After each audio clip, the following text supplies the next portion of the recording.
I would like to thank first my predecessor kasi kung hindi po dahil sa kanya, hindi po ma-awardan ang Police Regional Office 2 as the best regional office during the national award given ng mga nakaraang buwan.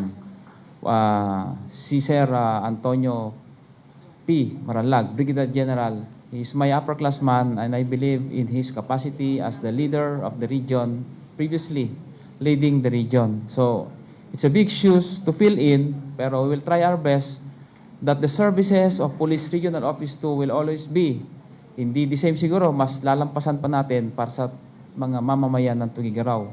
The people of Tugigaraw, the entire Cagayan, and the entire Cagayan Valley deserve a very effective and efficient police force serving the people day and night para magkaroon po ng isang mapayapa, mahusay, matinong pamayanan because naniniwala po kami na wala pong development kung wala pong peace and order sa isang lugar.